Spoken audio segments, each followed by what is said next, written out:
और खेल के मैदान से खबर यह है कि मुल्तान की आसान विकेट पर पाकिस्तानी बैटिंग लाइन मुश्किल में आ गई है।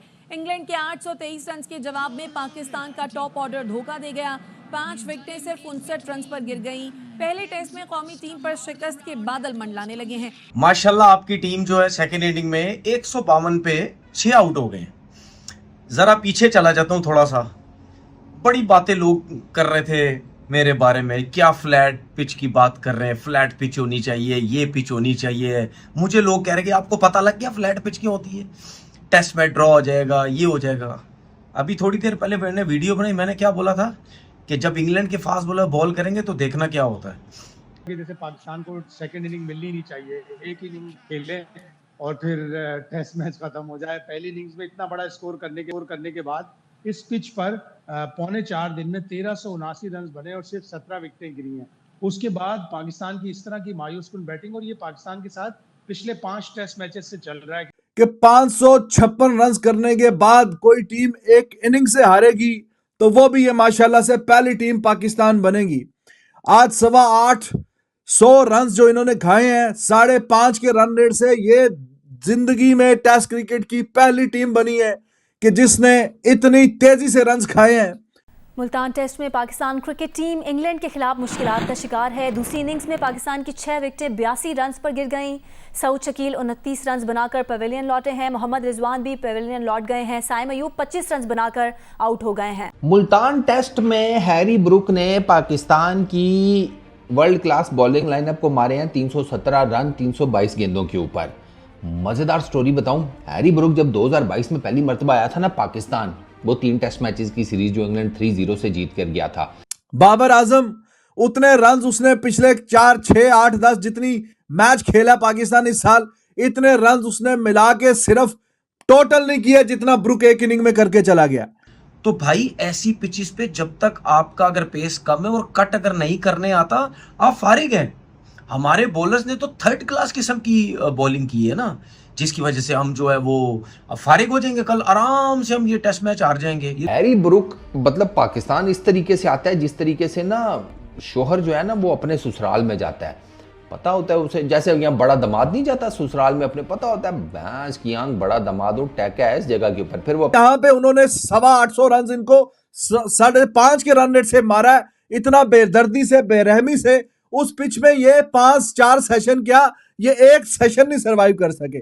टॉप की ऊपर की तो सारी विकेटें आपकी निकल के जा चुकी हैं। यार जिस तरह से इंग्लैंड ने आज बैटिंग करी है, हर कोई हैरान था कि किस तरह से पाकिस्तानी बॉलर को मारा जा रहा है, जैसे कोई क्लब बॉलर हो गए। सबको पता था ये फ्लैट विकेट है और इंग्लैंड की टीम मारेगी जरूर, पर इतने रन बनाएगी 800 पर किसी को नहीं पता था। वहीं पे 800 पर रन बनाने के बाद इंग्लैंड की टीम ने डिक्लेयर करी पारी, और पाकिस्तान की टीम जब आई सबको पता था कि जब भी प्रेशर आता है पाकिस्तान की टीम कुछ नहीं कर पाती सेकंड इनिंग में। और वही हुआ, अब्दुल्ला शफीक पहली गेंद में बोल्ड हो गए। उसके बाद तो पाकिस्तानी बल्लेबाजों ने लाइन में लाइन लगा दिया। जहाँ इनका बॉब जी द किंग, घंटे का किंग कर लेगा आया था, एक चौका मारा, बोलने लगे कि what a cover drive, what a shot, ऐसे ऐसे बातें करने लग जाते हैं। उसके बाद फिर आउट हो गए बाबर आजम, फिर सबका मुंह चुप हो गया। इन्होंने ऐसे चढ़ा रखा है इन बल्लेबाजों को जैसे कितने बड़े प्लेयर हो गए। भाई साहब ये बस बी टीम, सी टीम या जिम्बाब्वे के खिलाफ ही रन बना सकते हैं, ये बड़ी टीम के खिलाफ रन नहीं बना सकते। ये तो फ्लैट विकेट था, हम तो सोचे थे फिर भी रन बना लेगा यहाँ पर, ये तो इधर भी रन नहीं बना पाया फ्लैट विकेट में। वहीं पे उसके बाद लगातार विकेट गिरते रहे और 65 रन के अंदर ही 6 विकेट खो दिए पाकिस्तान की टीम ने, और लग रहा था कि आज ही ये हार जाएगी मैच। वो तो सलमान आगा ने पारी संभाल ली और लास्ट तक ले गए, पर जो आज नहीं हुआ वो कल हो जाएगा। इंग्लैंड की टीम पहले सेशन में ही मैच जीत जाएगी और फिर से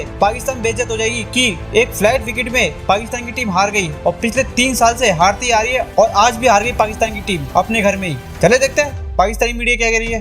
कि 556 रन करने के बाद कोई टीम एक इनिंग से हारेगी तो वो भी ये माशाल्लाह से पहली टीम पाकिस्तान बनेगी। आज 825 रन जो इन्होंने खाए हैं 5.5 के रन रेट से, ये जिंदगी में टेस्ट क्रिकेट की पहली टीम बनी है कि जिसने इतनी तेजी से रन खाए हैं। 5.5 के रन रेट से 825 रन खाए हैं। 300 एक बंदे से और दूसरे से 350, उस बेचारे की किस्मत खराब कि वो दूसरा 300 करके नहीं गया। तो इतने गंदे गंदे रिकॉर्ड, और उसी पिच पे जब इनकी बारी आती है तो ये जो सो कॉल्ड किंग जो बनाए हुए हैं वो मुंह पे कालक मलवा के वापस चले जाते हैं।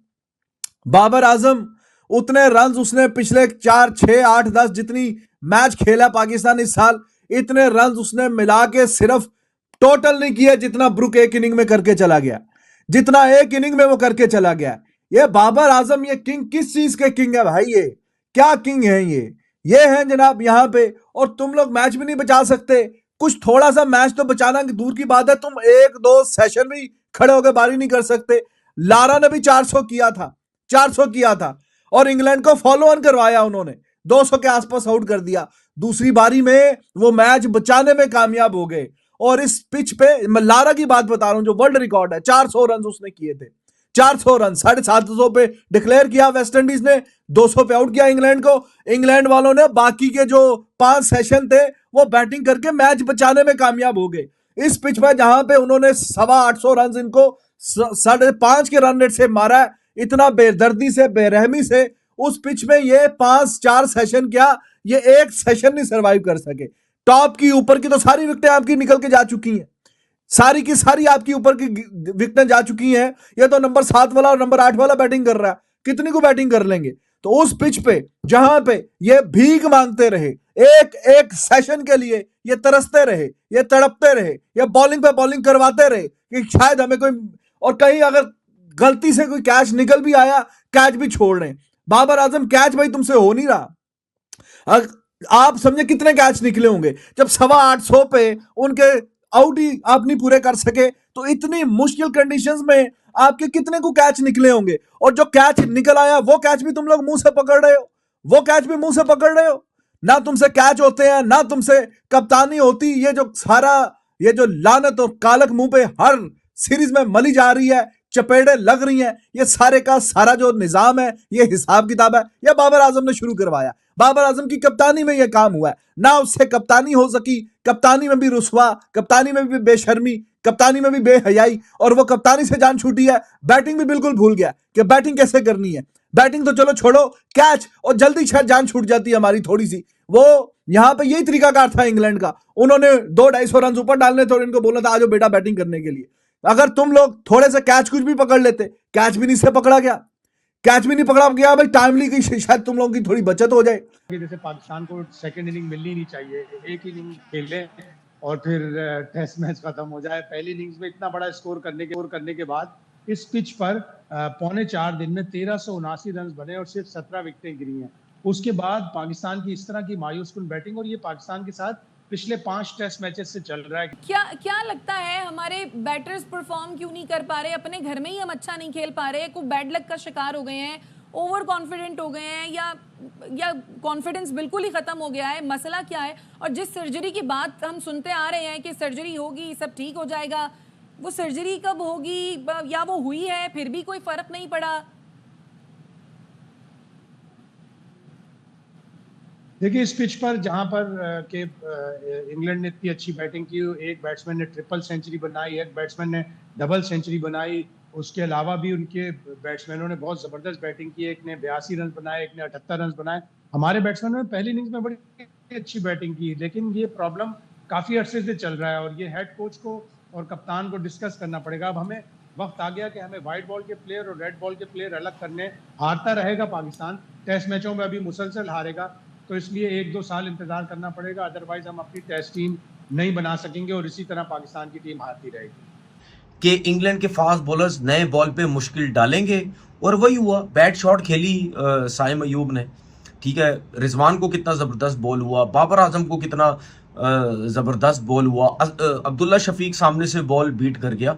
अब ये जितने भी प्लेयर आउट हुए हैं, सबको विद इन स्टंप बॉलिंग हो रही थी, और हमारे प्लेयर क्या कर रहे थे, हमारे बॉलर्स क्या कर रहे थे? उसकी सबसे बड़ी वजह यह है क्योंकि हमारे बॉलर्स को फर्स्ट क्लास का एक्सपीरियंस ही नहीं है।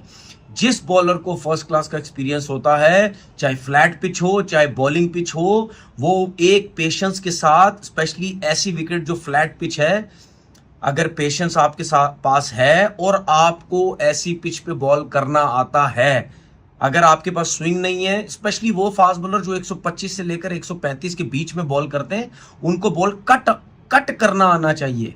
कट करने की भी एक प्रैक्टिस होती है। फ्लैट पिच पे जिसको बॉल कट करना आता है वही कामयाब हो सकता है। अभी आप देख लो जितने भी आउट हुए हैं, अगर मैं बाबर आजम की बात करूं, एयर में बॉल स्विंग नहीं हुआ, लगने के बाद बाहर निकला। अगर मैं इसकी बात करूं, रिजवान की बात करूं, जो कर्ज ने उसको आउट किया, वो लगने के बाद अंदर आया। अगर मैं क्रिस वॉक्स की बात करूं, जो अब्दुल्ला शफीक को उन्होंने आउट किया, वो पिच होने के बाद अंदर आया। तो भाई ऐसी पिचेस पे जब तक आपका अगर पेस कम है और कट अगर नहीं करने आता, आप फारिग हैं। हमारे बॉलर्स ने तो थर्ड क्लास किस्म की बॉलिंग की है ना, जिसकी वजह से हम जो है वो फारिग हो जाएंगे। कल आराम से हम ये टेस्ट मैच हार जाएंगे। ये तो बचत होगी इसकी आमिर जमाल की कि उसका कैच छूट गया, वरना थोड़ा सा और टाइम ले लेते कि चलो जी जाने तो शायद हार जाए। हैरी ब्रुक मतलब पाकिस्तान इस तरीके से आता है जिस तरीके से ना शोहर जो है ना वो अपने ससुराल में जाता है। पता होता है उसे, जैसे यहाँ बड़ा दामाद नहीं जाता ससुराल में अपने, पता होता है भैंस की आंख बड़ा दामाद हो टैका है इस जगह के ऊपर। फिर वो अपने सालों को बुला रहा होता है, हाँ भाई कुत्ते किधर जा रहा है, तेरा जा ये मेरे लिए गोल्ड लीफ लेकर आ।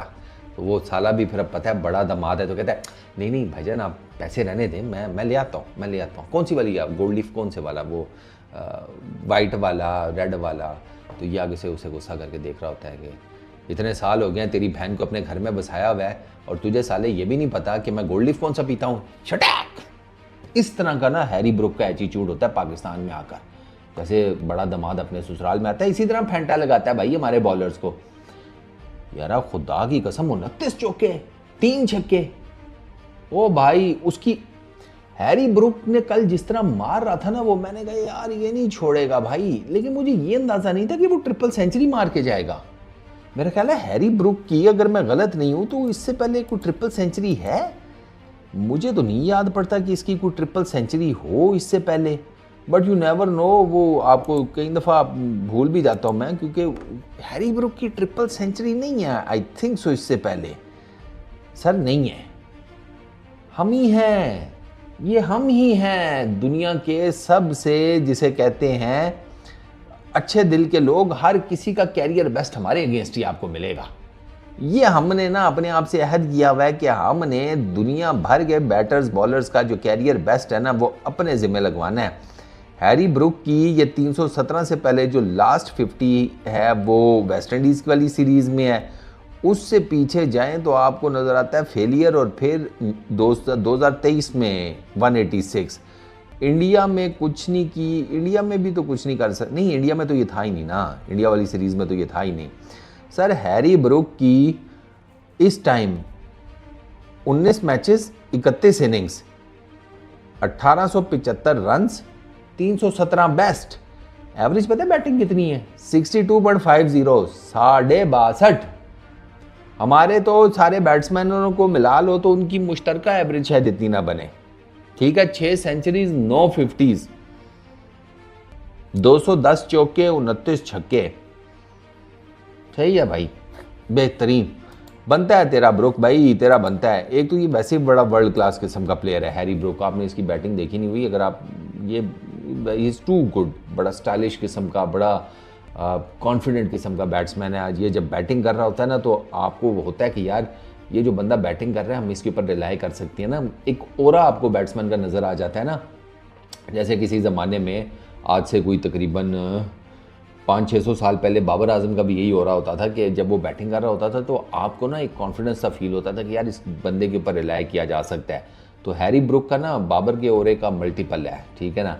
तो आप हैरी ब्रुक के ऊपर ट्रस्ट कर सकते हैं। आप इस बंदे ने कोई रिस्की शॉट नहीं मारी, कोई कुछ नहीं किया, इसने सिर्फ एक काम किया, इसने पाकिस्तान के बॉलर्स को सेटल ही नहीं होने दिया। अबरार को तो इसने वो मारा है ना, इसने अबरार को ऐसे मारा है कि जैसे अबरार को मारने का ना डबल सवाब हो।